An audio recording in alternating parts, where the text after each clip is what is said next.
পিতৃৰ অস্থি হিমালয়ৰ উচ্চ শিখৰত বিসৰ্জন দিয়া যোৰহাটৰ মহিলা পৰ্বতাৰোহণকাৰী ৰূপামণি দত্ত।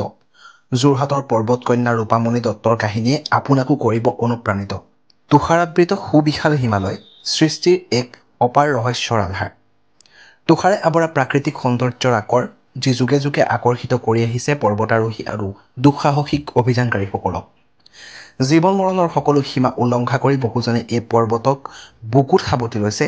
কিমানজনে নিজৰ শৰীৰক হিমালয়তে বিলীন কৰিছে, তাৰ সঠিক সংখ্যা হয়তো কেৱল প্ৰকৃতিৰ বাহিৰে আন কোনেও নাজানিব। মই যোৰহাট দেৱীচৰণ বৰুৱা মহাবিদ্যালয়ত পঢ়ি থাকোঁতে 1989 চনত 1989ত তেতিয়াই আপোনাৰ বেচিক কোৰ্চ কৰিছিলোঁ NCCৰ ফালৰ পৰা। তাত দাৰ্জিলিঙৰ হিমালয়ান মাউণ্টেইনিং ইনষ্টিটিউটত কোৰ্চ এটা আহিছিলে কৰিবলৈ। মোক যোৰহাটৰ NCC অফিচৰ পৰা মোক পঠোৱা হ'ল। 90 দশকৰ আৰম্ভণিত যেতিয়া অসমৰ পৰা গৈ এগৰাকী মহিলাই পৰ্বতৰ শৃংগ আৰোহণ কৰাৰ সাহসী চিন্তা কল্পনাৰো অগোচৰ আছিল, তেতিয়াই যোৰহাটৰ এগৰাকী উদ্যমী যুৱতীয়ে বুকুত অযুত সাহস আৰু স্বপ্ন লৈ ওলাইছিল ইতিহাস ৰচিবলৈ। তেওঁৰ নাম হৈছে ৰূপামণি দত্ত। তাৰ পাছতেই বিখ্যাত পৰ্বতাৰোহী বাসেন্দ্ৰী পালে গঠন কৰা সৰ্বভাৰতীয় মহিলা পৰ্বতাৰোহণকাৰী দলৰ সৈতেও অভিযান চলিছিল। অসমৰ পৰা এই দলত অংশগ্ৰহণ কৰা একমাত্ৰ সদস্য আছিল ৰূপামণি দত্ত। প্ৰায় 1.5 মাহ ধৰি হিমালয়ৰ কঠোৰ পৰিস্থিতিত চলা সেই অভিযানত তেওঁ কঢ়িয়াই আনিলে জীৱনৰ বহু দিশৰ অভিজ্ঞতা। 1991 চনত আবি গিবন শৃংগ জয় কৰি অসমত তেওঁ ইতিহাস ৰচিলে।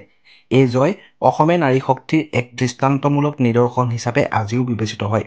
দেউতা মই আহি পাওঁতে দেউতাৰ 4 দিন নাপালোহি আহি। বৰ দুখ। তেখেতে মোক বহুত এনকাৰেজ কৰে এই মাউণ্টেইনিং ক্ষেত্ৰত, যে নাযাওঁ ভাবিলে একো নহয়, পাৰিবি যাবই, তই মোৰ বিশ্বাস আছে, তেনেকৈ কয়। কিন্তু মই কি কৰিলোঁ, তেখেতৰ অস্থি নেক্সট এক্সপিডিশ্যন তাত আমাৰ ক্লাবৰ পৰা গৈছিলোঁ চিটিধাৰ পিক, তাত উজনি অসম পৰ্বতৰ ট্ৰেকিং সন্থাৰ পৰা যাওঁতে তাত তেখেতৰ মই অস্থি নি পেলাই তাত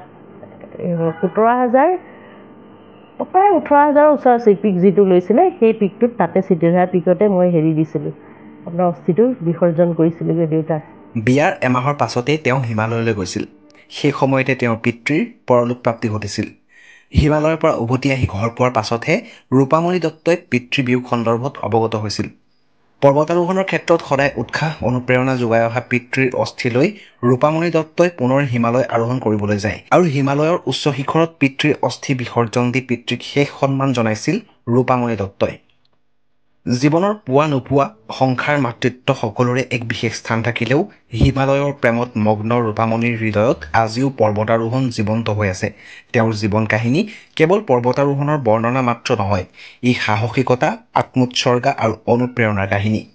যোৰহাটৰ পৰা সপোন বৰাৰ ৰিপৰ্ট, লোকেল 18।